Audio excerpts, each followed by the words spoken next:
Ia teramat lembut.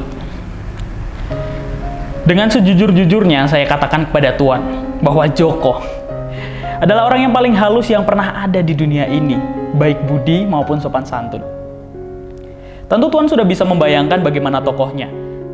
Bertubuh pendek, berkulit kuning, bersisiran rapi, mukanya cantik, hidungnya seperti perempuan dan matanya bening seperti kanak-kanak. Kepalanya berambut rapi itu luruh, dan setiap apabila ia berbicara, tidak pernah dipandangnya benar-benar orang lawannya bicara. Halus ada hubungannya dengan pemalu. Demikian juga dengan dirinya. Orang yang begitu tidak mudah membukakan isi hatinya kepada orang lain. Namun, kepada saya ia gampang membuka isi hatinya. Saya tidak sombong, tetapi betul bahwa mungkin hanya saya yang paling dipercayainya. Ayah ibunya tidak ada lagi dan sejak kecil ia berteman dengan saya, serumah malahan. Karena sejak kecil ia dititipkan neneknya kepada keluarga saya. Sebulan sekali neneknya itu mengirimkan uang ongkosnya, dan neneknya itu memang betul-betul kaya. Ia seorang wedana. Banyak aku dengar orang bercerita bahwa Joko memang sejak kecilnya halus dan pendiam. Kalau almarhum ibunya memasak kue-kue, saudara-saudaranya pada berebutan menghabiskannya, tetapi ia diam saja. Ia baru makan kue-kue itu bila salah seorang saudaranya melihat ia belum lagi dapat apa-apa, lalu berteriak, Joko belum dapat loh, kasihan dia. Lalu dapat juga Joko kue itu beberapa potong. Karena sifatnya itu, banyak di antara saudara-saudaranya selalu membelanya. Seolah-olah saudaranya tahu bahwa tanpa dibantu, Joko tidak akan bertindak suatu apa.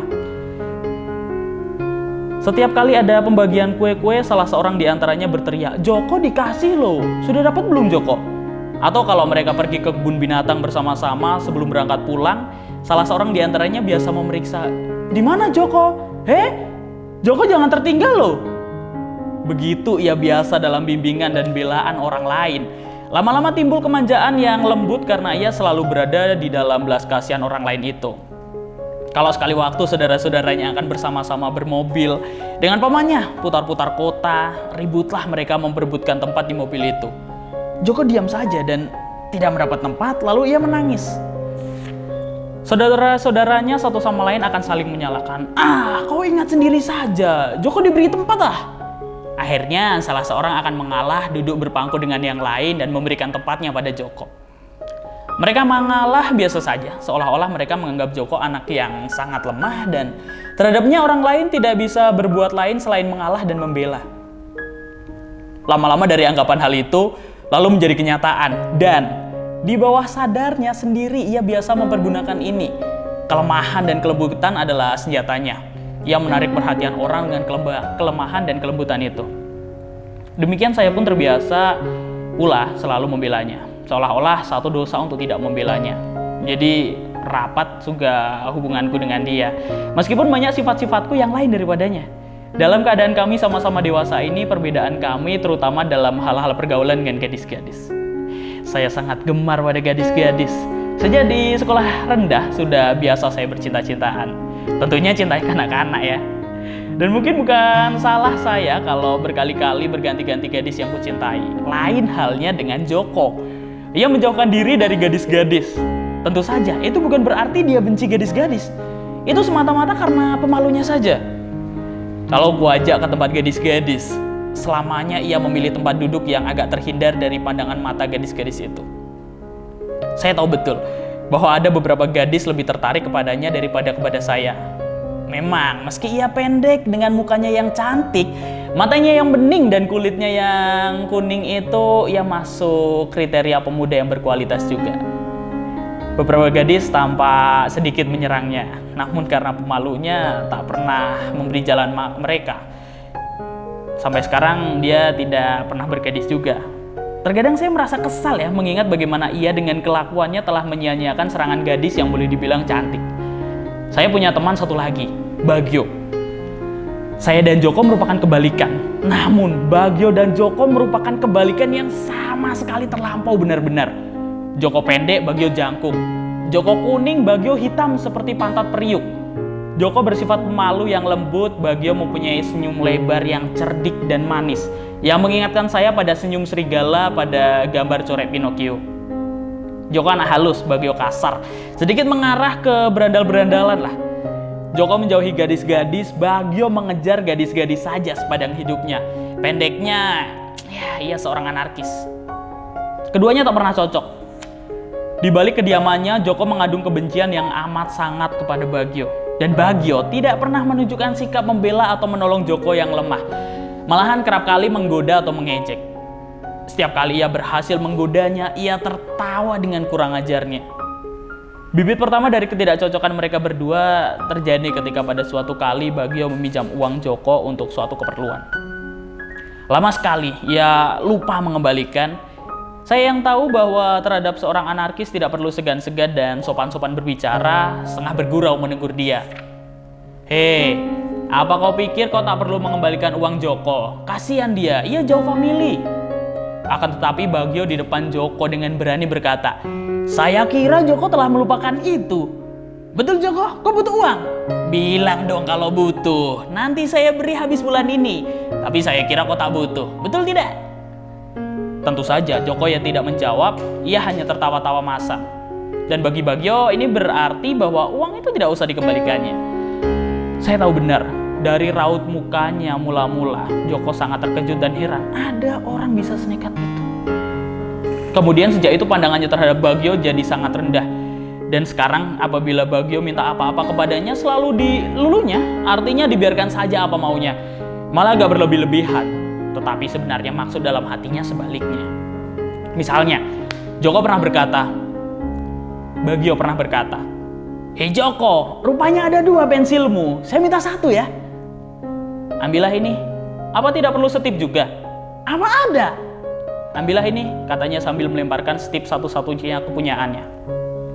Bagio mengambilnya. Tidak perlu buku tulis, nah ini, ambillah. Lalu dilemparkannya lagi 1 buku tulis. Akhirnya ia berkata dengan tajam, nah, sekarang kau tak perlu lagi beli apa-apa lagi kan? Akan tetapi si anarkis sudah tidak mengerti lagi akan sindiran. Sudah kebal. Ia malah merasa dimanjakan dan Joko memandangnya lebih rendah lagi sebagai manusia tak bermartabat. Ia sangat membosankan Joko. Kenekatan Bagio sangat hina di mata Joko. Ia pernah menyaksikan sendiri bagaimana Bagio pernah mencubiti pantat gadis-gadis di sekolah, mencuri buku-buku sekolah, mencium istri tukang kebun dan sebagainya. Sukar ia mengerti bagaimana makhluk yang tidak bermartabat itu bisa disebut manusia. Joko sebenarnya tidak benci gadis-gadis. Ia mempunyai birahi juga. Itu saya lihat dari jerawat di mukanya. Belakangan ini, kalau saya dan teman-teman ngomong tentang gadis-gadis, ia ikut mencampuri juga. Tentu saja dengan caranya yang halus itu. Lama-lama aku perhatikan kalau kami omong tentang gadis-gadis, ia sering menyebut 1 nama, Rukini. Pernah ya aku pancing, saya belokkan omongan pada kecantikan Rukini. Wah, saya jadi heran. Ia lebih banyak bicara dari saya. Kemudian taulah saya, ia cinta pada Rukini. Namun saya heran, bagaimana ia mendapat gadis itu kalau hanya dengan jalan mengomongkannya atau kadangkala menatap wajahnya dari jauh, itu pun di balik punggung saya. Saya sampai kesal merasakan kelakuannya. Saya mencoba membantu ia menyampaikan cintanya. Sebetulnya keduanya sudah saling kenal, cuma kesibukan Joko lah yang menjauhkan keduanya. Sekarang saya pancing, Rukini datang ke rumah kami dengan buku, majalah pick up dan sebagainya. Lama-lama sering juga ia datang ke rumah kami. Kalau kami sudah ramai ngobrol, sering kutinggalkan Joko berdua dengan Rukini. Cinta itu bukan barang mati. Meskipun beringsut-ingsut, ia bergerak juga mencapai jalannya keluar. Dan Joko, karena pun termasuk lelaki yang berkualitas, berhasillah ia memikat hati Rukini. Akhirnya keduanya mulai berpacaran. Mereka lama sekali berpacaran, ada lebih 3 tahun. Saya sendiri tak pernah begitu lama berpacaran. Rekor yang kucapai barulah 1 tahun 3 bulan. Percintaan mereka mesra dan suci sekali. Justru karena itu malah tampak lucu. Saya sering mengintip mereka bercumbu-cumbuan. Saya berani bertaruh perbuatan yang saya lakukan ini sudah umum lah di kalangan anak muda. Percumbuan mereka aneh sekali bagi saya. Bagi saya itu sama sekali bukan bercumbu-cumbuan. Joko memang penakut sekali dalam hal bercumbu-cumbuan itu. Kalau mereka berdua sudah duduk di bangku halaman di kanan rumah, di bawah pohon jeruk, mereka hanya omong pelan-pelan dan mesra-mesraan, atau kadangkala berpegang-pegangan tangan. Kalau salah seorang sudah ganas, mereka tertawa pelan dan cubit-cubitan. Tak pernah Joko berani mencium gadisnya, meskipun kentara benar bahwa gadis itu sudah mulai panas dan ingin cium. Akhirnya pada suatu hari, sebagai puncak dari kedahsyatan percumbuan mereka, Rukini mulai berani merebahkan kepalanya di pangkuan Joko. Dan Joko membelai kepalanya. Rupanya bagi Joko ini sesuatu yang luar biasa. Ia tampak sangat mesra membelai rambut Rukini dan dipejamkan matanya seolah-olah menggenggam satu mimpi yang nikmat. Napasnya turun naik sangat deras. Itu adalah suatu keanehan bagiku. Dalam percumbuan saya ini sering terlalu ganas, habis tandas gadis yang kuciumi. Kemesraan hubungan mereka memang sangat mengagumkan. Namun di tengah masa keemasan percintaan mereka, muncullah Bagio membawa ketidakamanan. Saya heran, apakah si anarkis ini tidak pernah senang akan kedamaian? Mula-mula ia melancarkan gangguan yang kurang ajar pada Rukini. Apabila ia bicara dengan Rukini, tangannya sangat ringan. Sebentar menepuk-nepuk bahu, sebentar memegang-megang lengan dan sebagainya. Lama-lama ia berani melakukan itu di depan Joko. Tentu saja Joko sangat tersinggung. Ia sendiri tidak seringan itu menyinggung Rukini. Sejak itu Joko kelihatannya dingin terhadap Rukini. Gadis itu tahu bahwa Joko tersinggung. Ia lalu mencoba menjauhkan diri dari Bagio. Namun Bagio selalu saja mengejarnya. Ketegangan ini memuncak ketika Bagio membujuk Rukini supaya belajar dansa. Namun segera perhubungan Joko dengan Rukini menjadi baik lagi setelah gadis itu berjanji tidak akan belajar dansa dan akan memakai setiap kesempatan untuk menjauhi Bagio sedapat-dapatnya. Demikianlah perhubungan keduanya baik lagi seperti sedia kala. Pada suatu hari, mereka berdua dan saya juga menerima sebuah undangan dari teman gadis yang kaya untuk ikut merayakan pesta ulang tahunnya. Pada pesta-pesta ulang tahun gadis itu yang dulu hanya saya yang datang. Joko tidak pernah. Sebab pesta gadis itu selamanya terkenal gila-gilaan. Maksudnya sering terjadi hal-hal yang kurang sopan selama pesta itu. Sebab si nona rumah memang termasuk gadis-gadis yang memandang kesopanan sebagai hal yang paling belakang.